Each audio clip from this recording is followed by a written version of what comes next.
안녕하세요, 허쌤입니다.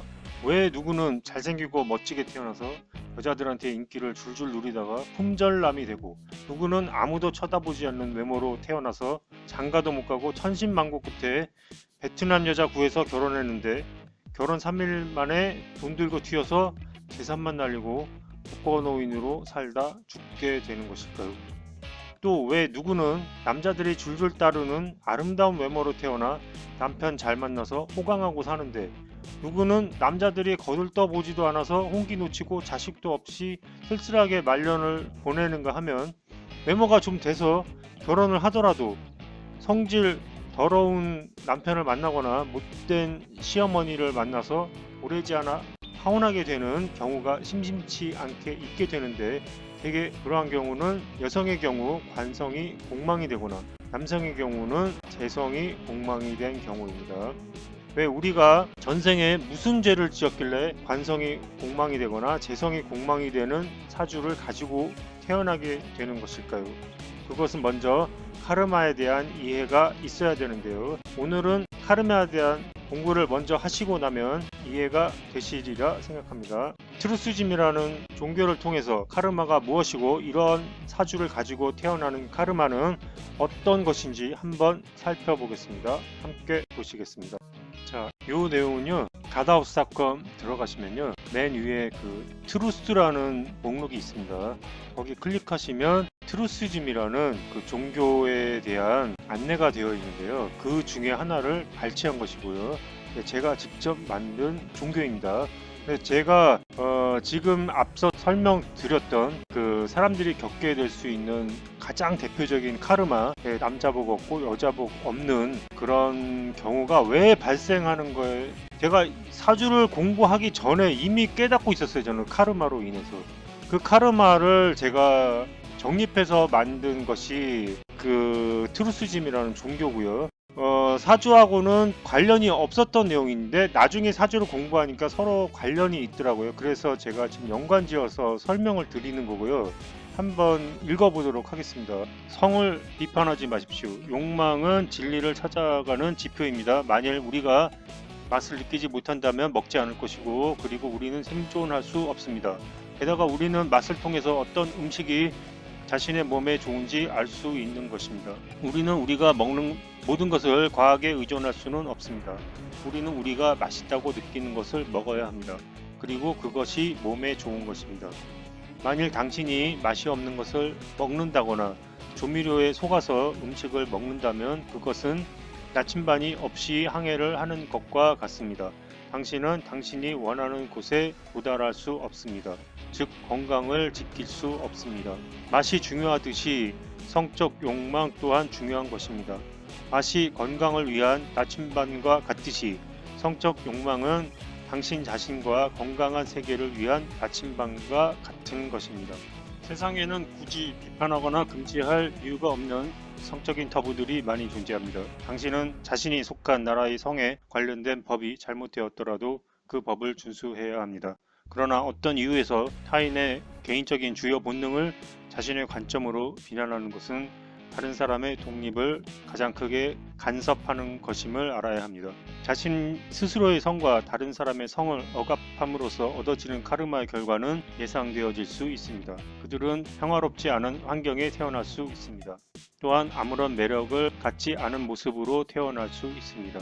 아름다운 외모와 매력은 성과 밀접한 관계가 있으며, 만일 인간이 아무런 성적인 활동을 하지 않는다면 아름다운 외모는 불필요한 것입니다.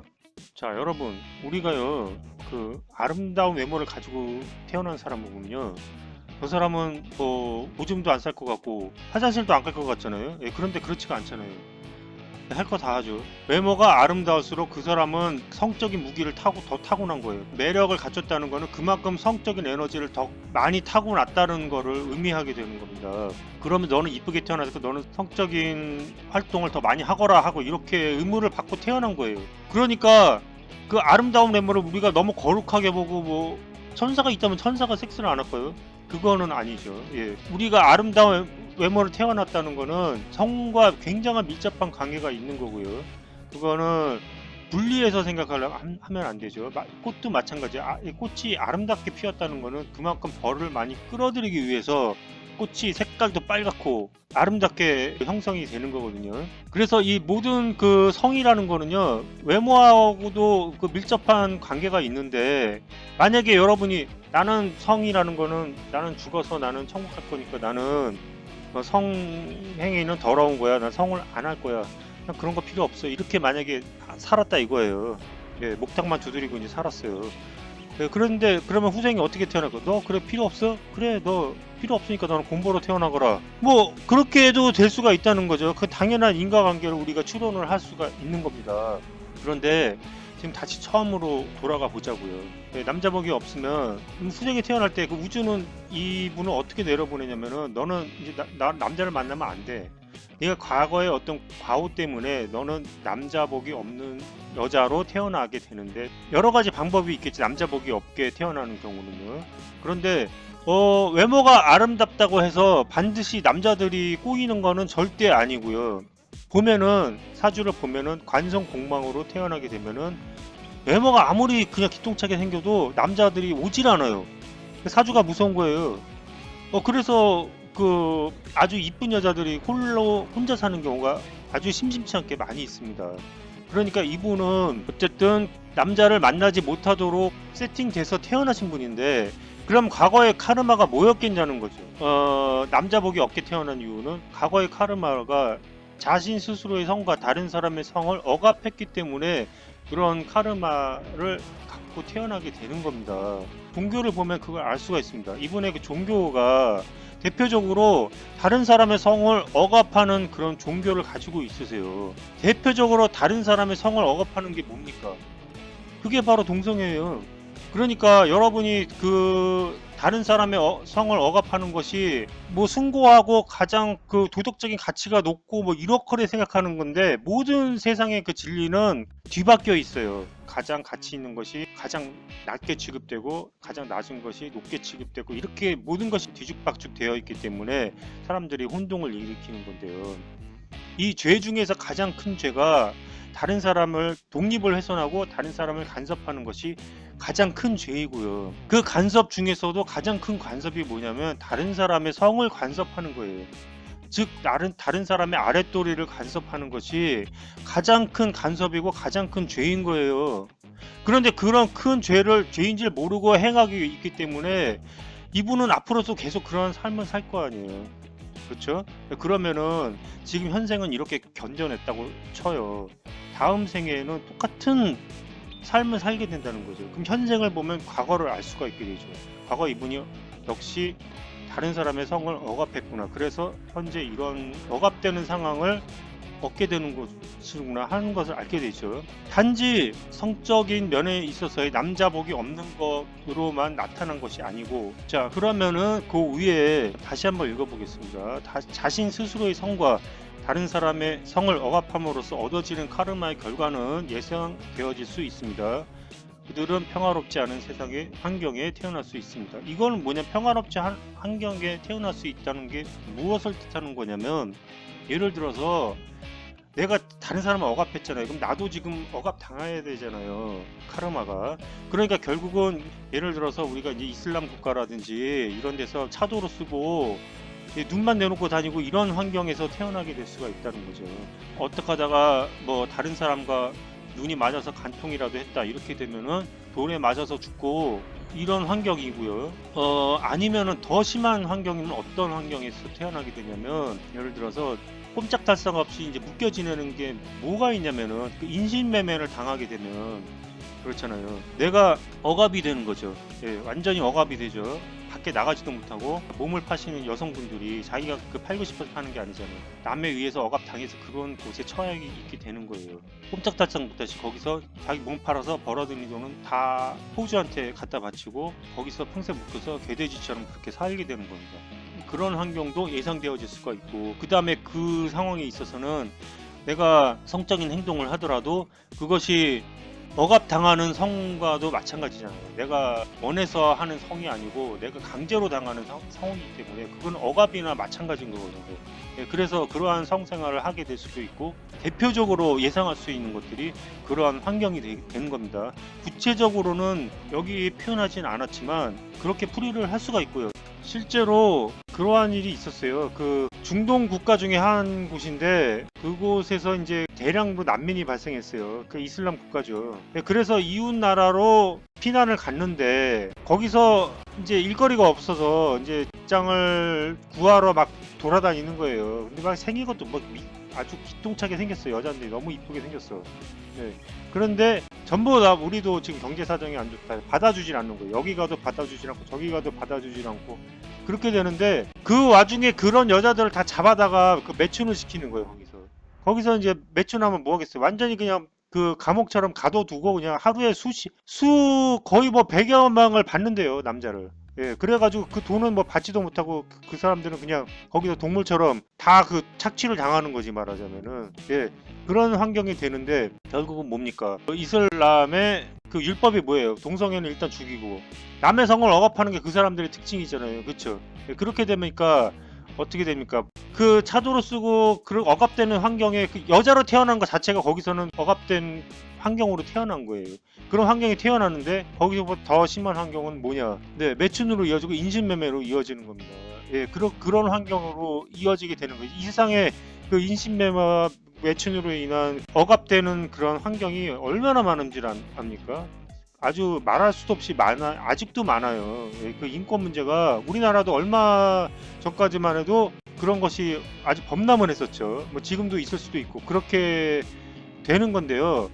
우리는 얼마든지 그런 환경이 태어날 수가 있어요. 근데 우리가 그 현재 세상에서 카르마를 잘 짓지 않으면 그런 세상으로 쉽게 넘어갑니다. 근데 자기는 남의 성을 억압을 하지 말아야죠. 그런 환경에 태어나지 않으려면. 그런데 그냥 내가 남한테 개구리한테 돌 던지는 거 쉬우니까 남의 성은 막 뭐 그냥 함부로 억압을 하고 자기가 그런 환경에 당하면은 자기가 왜 이런 벌을 받아야 되는지 모른다고 생각을 하죠. 그런데 세상은 절대로 공짜가 없는 거거든요. 그렇기 때문에 여러분이 카르마를 아는 것이 깨닫는 것이 중요한 거고요. 이슬람 같은 경우는 그런 경우로 태어나게 되는 게 있고요. 한국 같은 경우는 이 매춘이나 뭐 인신매매 외에도 어떤 경우로 태어나는 걸 예상할 수가 있냐면 아주 꼼짝달싹 못하게 되는 그런 상황에 태어날 수가 있는 거예요. 예를 들자면은 한국에서 대표적인 게 뭡니까? 그 시어머니와 그 며느리 사이의 고부 갈등이죠. 예, 그거 한번 잘못 걸리면 그것처럼 아주 그 힘든 게 없어요. 그게 바로 억압되는 상황이거든요. 근데 왜 누구는 그냥 편한 시어머니 만나고 현대적인 시어머니 만나서 같이 그냥 시장도 다니고 아니면 둔가해서 그냥 편안히 사는데 어떤 시어머니는 그냥 그 둘이 사는 침대까지 그 사이까지 기어 들어올려 가지고 막 그런 시어머니를 만나냐 이거예요. 그런 거를 만나는 사람들이 대부분 또 관성공망인 경우가 많아요. 왜냐하면 그 두 가지 카르마는 연관돼 있어요. 예, 왜냐면 그것이 다 어떤 그 전생에 누군가를 억압했기 때문에 일어나는 카르마기 때문에 되게 관성공망이면 시어머니도 잘못 만나는 경우가 많게 됩니다. 예, 그런데 그런 카르마를 벗어나기 위해서는 어떤 그 성을 억압하는 종교에 몸을 담는 거를 피해야죠. 본인이 의식적으로 거기서 피해야 되죠. 그런데 그런 종교에 자기는 계속 몰입돼 있으면서 환경이 나아지기를 바라는 그거는 쉽지가 않겠죠. 내가 아무리 애를 써도 좋은 남자를 만나지 못하고 아무리 애를 써도 이상하게 남자는 괜찮은데 시어머니가 이상하고 이렇게 되는 상황만 걸리게 되는 겁니다. 그래서 그런 거는 아무리 노력한다고 해서 되는 것이 아니고요. 카르마를 알고 자기가 그 카르마에서 빨리 벗어나는 노력을 해야 되겠죠. 자, 그래서 그 카르마를 좀 더 이해하기 위해서 그 트루심 종교의 그 다른 페이지를 한번 살펴보도록 하겠습니다. 하게 되는 그 불행의 원인은요, 근본적으로 잘못된 종교적인 사고를 가지고 있기 때문에 발생하는 문제거든요. 그래서 제가 이거를 벌써 20년 전에 예상을 했었어요. 이런 사람들이 있고 이런 문제를 겪을 것이다 하는 거를 저는 알고 있었어요. 네, 그 사람들의 불행의 원인이 무엇인가를 이미 저는 꿰뚫고 있었기 때문에 거기에 대한 그 길을 바로잡기 위해서 종교를 제가 하나 만들었었습니다. 그게 바로 갓하우스닷컴인데요. 여러분이 이 사주와 이 문제점에 대한 개선을 알고자 하신다면은 먼저 이 종교가 어떤 종교이고 근본적인 그 지침이 무엇인가에 대한 거를 이해를 하셔야 그 실마리를 풀을 수가 있어요. 자신의 불행을 헤쳐나갈 수 있는 실마리를 풀을 수가 있어요.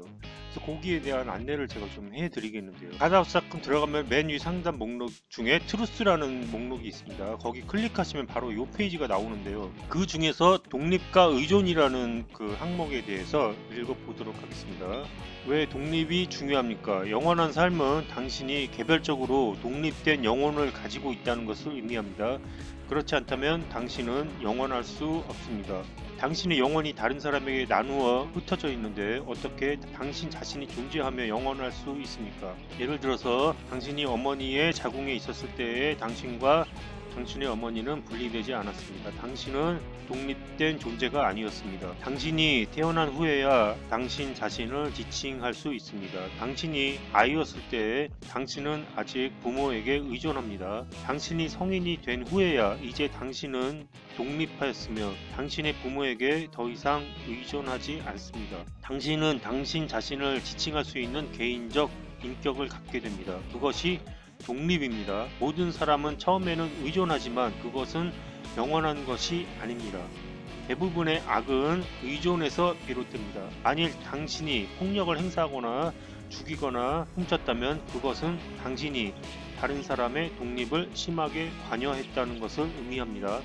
심한 것은 아니나 간섭은 또한 다른 사람의 독립을 크지 않은 범위에서 훼손하는 것이므로 좋지 않습니다. 자, 이게 그 트루스즘의 그 핵심 그 지침 중에 하나인데요. 이게 왜 중요하냐면요. 일단은 모든 종교가 그래요. 이 세상의 종교가 거의 그래요. 거의 끊임없이 그 독립하라는 거를 가르치질 않고 끊임없이 의존해라 이렇게 가르쳐요.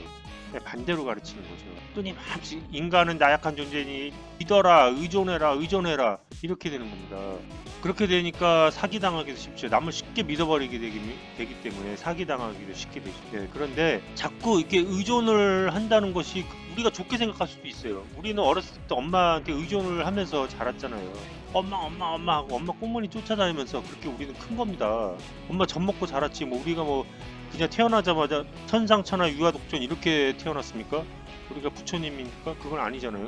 예, 그러니까 어떻게 보면 의존이 생존을 위한 그 필수적인 것인데 좋은 거 아니냐 이렇게 생각할 수가 있겠지만 예? 아이가 여러분 자라가면서 점점 엄마한테서 의존을 멀리 해 나가야지 뭐 중학생 돼가지고도 엄마 치마폭 붙들고 엄마 이러면은 큰일 나죠. 그거는 중학생 때까지도 아직도 엄마한테 의존을 해요. 엄마가 이래라 그러면 네 이러고 엄마가 숙제라고 숙제하고 이렇게 다 의존하고 엄마의 지시를 받습니다. 그 의존을 하고 엄마가 그 밥 해주는 거 밥 먹고 이렇게 됩니다.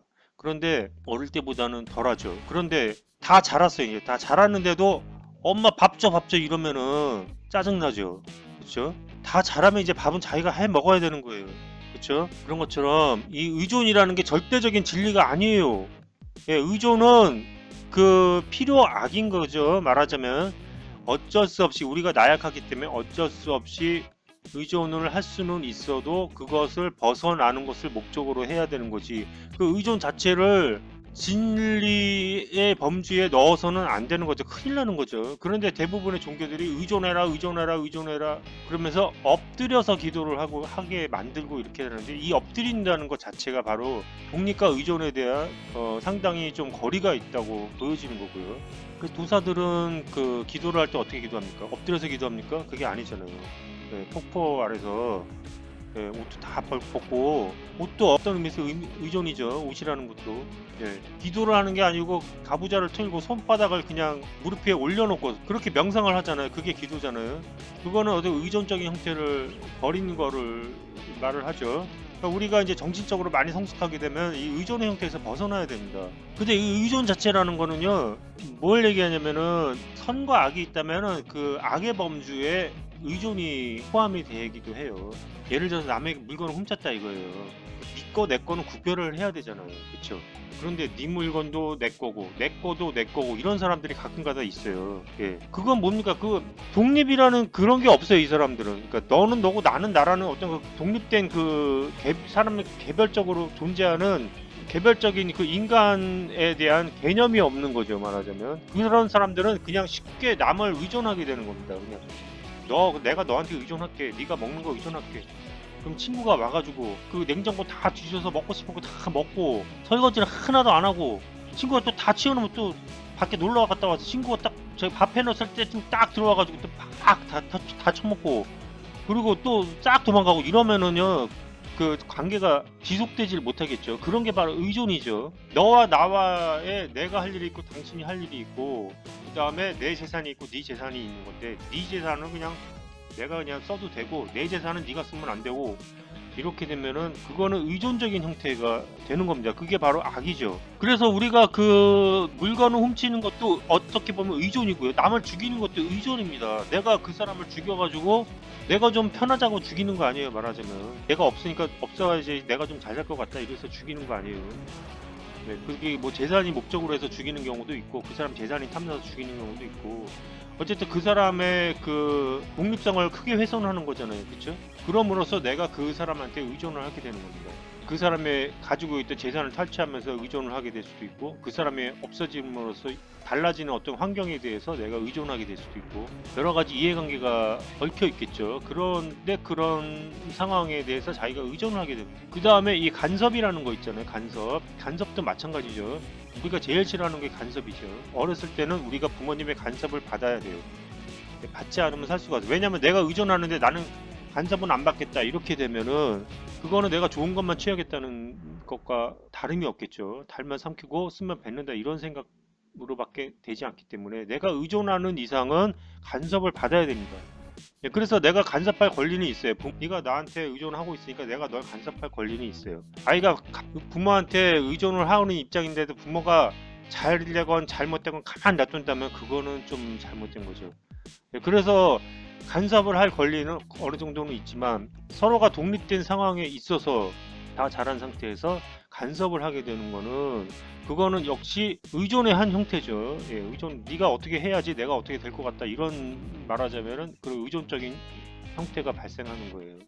그래서 우리는 다른 사람한테 있어서의 간섭을 하면 안 되고요. 그 다음에 가장 중요한 그 핵심적인 그 진리의 개념은 뭐 남을 돕고 남을 뭐 사랑하고, 이거는요 그 핵심적인 진리가 아닙니다. 여러분 자꾸 그 오해를 하는데요. 이게 사랑은 핵심적인 진리가 아니에요. 그것이 너무나 완벽한 것 같잖아요. 예. 서로 사랑하고 뭐 원수도 사랑하고, 예, 그렇게 될 수가 없습니다. 어떻게 원수를 사랑합니까? 원수는 그냥 죽어야 되는 겁니다. 예, 그거는 진리가 아니에요. 예, 그 사랑이 물론 좋긴 했지만 절대적인 진리는 아니라는 거죠. 그럼 절대적인 진리는 뭐냐? 독립입니다. 절대적인 진리, 독립. 너는 너고 나는 나라는 거 독립. 서로 뭐 사랑할 필요도 없고, 예, 굳이 뭐 서로 사랑할 필요도 없고요. 예, 그 다음에 또 미워할 필요도 없고, 서로 간섭해서도 안 되는 거죠. 그래서 독립이라는 거는 가장 절대적인 진리, 즉 사랑보다도 더 위에 우선하는 진리가 바로 독립이 되는 겁니다. 그런데 대부분의 종교들이 이 사랑이라는 그런 허울에 쌓여 있어가지고 이 독립이라는 그 진리를 누르고 있어요. 독립이 우선하고 그 밑에 사랑이 있어야 되는데, 사랑을 우선하고 독립을 밑으로 하위 개념으로 놓고 있거든요. 이거는 상당히 잘못된 거죠. 그것은 마치 아이들을 기르면서 독립시키지 않으려고 하고, 내가 너 평생 물고 빼고 너 데리고 살겠다 이거하고 똑같은 거예요, 말하자면. 그러니까 사랑이 최고고, 그러니까 내가 너 죽을 때까지 사랑해줄게, 넌 독립하지 마, 이거나 마찬가지고. 예, 그렇게 된 거는 이 개념이 잘못된 거고요. 우리가 사랑이라는 것을 절대적인 개념으로 두게 되면 굉장한 오류를 범하게 됩니다. 이 세상을 살아가는 데 있어서 굉장히 많은 모순을 접하게 돼요. 일단 겉으로는 좋게 들리죠, 사랑이라는 것이. 그렇지만 우리가, 여러분이 그 예를 들어서 사탕이 겉으로 보기 굉장히 알록달록하고 맛있고 혀에 있으면 달잖아요. 예. 그게 진리가 아니죠, 설탕이라는 게. 마찬가지로 사랑이라는 거는 굉장히 우리가 좋아 보이죠. 좋아 보이고 뭐 완벽할 것 같지만, 그거는 쉽게 말해서 설탕의 하나인 거예요. 그냥 그 일단은 듣기 좋고 사랑받게 되면은 기분은 좋고 이런 거죠. 그렇지만 그것이 절대적인 진리가 될 수는 없다는 겁니다. 더 자세한 정보를 원하시면 홈페이지에 들어오셔서 상세 내용을 확인해 주시기 바라겠습니다. 감사합니다.